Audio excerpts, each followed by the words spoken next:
los estudiantes de las licenciaturas en educación preescolar, primaria y especial que cursan actualmente el séptimo semestre y se encuentran en su proceso de titulación y que están enfocados principalmente a la tesis de investigación. En esta segunda entrega vamos a revisar algunos elementos previos a las normas APA para introducirnos a estas propiamente dichas. Lo primero que tenemos que eh, trabajar es el asunto relativo a las prácticas académicas. Eh, Nos planteamos dos elementos de entrada: la integridad académica propiamente dicha versus deshonestidad académica. Son dos polos que se encuentran en el ambiente escolar, académico o de producción científica o académica o del conocimiento. Y nos planteamos la primera pregunta al respecto: ¿qué es la integridad académica? Bueno, solemos escuchar o se suele escuchar o hemos escuchado frases o expresiones como ha cometido una violación a la ética, no se ha conducido con base en valores, en donde quedó la ética científica o profesional, ha cometido plagio, entre otras, repito, expresiones que observamos o se observan en o en estos espacios de producción del conocimiento. Sobre este particular, el Centro Internacional para la Integridad Académica señala y define que la integridad académica, es aquel compromiso por defender o defender cinco valores fundamentales en torno a ella. Este primer valor es la honestidad, la confianza, la responsabilidad, el respeto y la justicia. A decir de la responsabilidad y el respeto, pues son dos valores que forman parte de nuestro ideario y como tal, y como miembros de una comunidad educativa, en este caso normalista, pues debemos guiarnos o guiar nuestras acciones con base en estos valores y evitar una de las prácticas más dañinas o que afectan en la honestidad académica como una buena práctica, que es el plagio académico.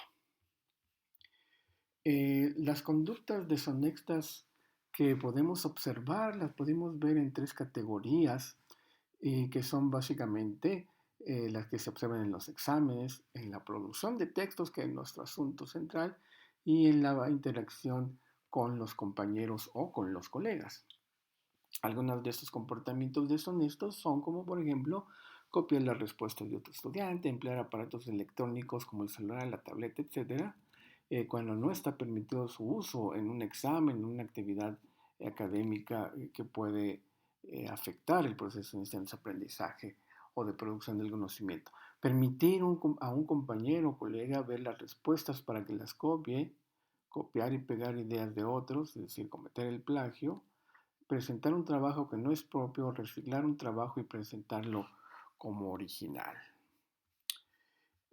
Otros comportamientos académicos deshonestos ligados o relacionados con la redacción o la producción de textos son, por ejemplo, copiar fragmentos de Internet y pegarlos sin hacer la referencia correspondiente, armar un documento con fragmentos extraídos de diferentes páginas web, descargar un trabajo íntegro de alguna plataforma digital y copiar de fuentes impresas, libros, periódicos, revistas, etcétera, sin señalar su procedencia. En su proceso de titulación, en este caso, y de manera mayoritaria, la tesis de investigación es un proceso que implica tener estas prácticas académicas honestas y conducirse de la mejor manera. Otros plagios o apegados o ligados al plagio se pueden dar en los trabajos escolares o académicos o incluso en el ámbito de la investigación, ya sea estudiantes en ciernes o que están haciendo un trabajo para titularse, son, por ejemplo, sustraer segmentos de trabajos anteriores, entregar un trabajo ya utilizado para acreditar un curso, presentar como propio un trabajo elaborado por otros compañeros, proporcionar a otra persona un trabajo propio de años anteriores, redactar un trabajo para otra persona, incluso pagar a alguien para escribir un trabajo o comprar un texto. Falseamiento de las referencias bibliográficas, insertar en la bibliografía fuentes que no fueron efectivamente consultadas, o el falseamiento de datos, por citar algunas de estas prácticas. Y hay que evitarlas porque son un delito, son eh, asuntos que debemos alejarnos lo más posible porque no se apegan a nuestro perfil de egreso, ya sea en las competencias eh, genéricas como profesionales. Por otro lado, nos podemos plantear la pregunta, ¿qué es plagiar? Bueno, en el plano más elemental podemos decir que es copiar ideas y pegarlas en un documento cuando éstas no son propias u originales. Y ya cuando hablamos propiamente del plagio, pues a la mayoría de nosotros viene a la cabeza lo siguiente: cuando algún autor ha copiado una obra o parte sustancial de la misma y la ha presentado como propia. Pero el plagio es un problema que abarca o se extiende a diferentes modos de actuar, a veces incluso de manera inconsciente. Los siguientes comportamientos son ejemplo del plagio: producir un texto o reproducir un texto propiamente en mi trabajo sin hacer referencias a autor, incluir frases, párrafos o ideas de otros en nuestros escritos sin citar su procedencia a autor. Incluso copiar un texto propio puede ser plagio si no se cita correctamente, es lo que llamamos o denominamos autoplagio. Y en el mundo académico y científico está muy mal visto y, insistimos, hay que evitarlo. Y en efecto, ¿cómo evitar el plagio? Si somos personas disciplinadas, sistemáticas, el plagio es relativamente fácil de evitar. Cuando utilizamos, por ejemplo, textos, descubrimientos, ideas de otro autor u otros autores, siempre debemos o siempre debes indicar la fuente en la cual fue visto u obtenido. Esto se hace mediante las citas y las referencias bibliográficas.